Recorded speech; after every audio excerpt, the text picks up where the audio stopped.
হে রাজা জি ওই নাচুস কে? পাত্রপক্ষ কি তোর পছন্দ করছে? না। তাহলে নাচুস কে? পাত্রপক্ষ আমার দেখে 500 টাকা দিছে এই জন্য। এ পায়েল, আমার বেগে তো 1000 টাকা তুই চুরি করছস। অসম্ভব মা, তোমার টাকার খবর আমি জানি না। তোমার কি আমার চুন্নি মনে হয়? যাও তো এখান থেকে। কেডা চুরি করছে হেড আমার দেখার দরকার নাই। আমার বয় হইতাছে হেটে যেন দুহানা না নিয়ে যা। কে? কারণ ওইটা জালতি ছিল, দুহানা নেওয়ার লগে লগে পুলিশে ধরবো। মা দেখ তুই টাকা নাকি? আমি জানতাম টেহারা তুই চুরি করছস। এটা কোনো জাল টেহা না, এটা আসলে আসল টাকা। ওই পায়েল, তুই এখন কি করস রে?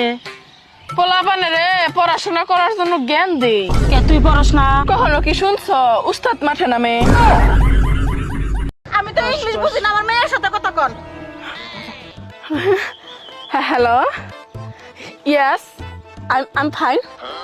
Huh? No. Dog, 4 leg, 22 teeth. Yes. No. I'm very sick. Yes. 4 hands. Now, yes. I understand. Okay, fine. Assalamu alaikum. আমার বেবিটা এত সুন্দর করে ইংলিশ কইলো, আমি আত্মহারা হয়ে গেছি গা। আত্মহারা। আমার সাইকেল কিনা দাও। এবার আমি নেট করছি, তুই যদি পরীক্ষায় ফেল করস তাও সাইকেল কিনা দেবো, আর যদি পাস করস তাও সাইকেল কিনা দেবো। আগে দাঁত কেলাইও না, আগে শুনে নাও। যদি পরীক্ষায় পাস করস সাইকেল নিয়ে কলেজে যাবি, আর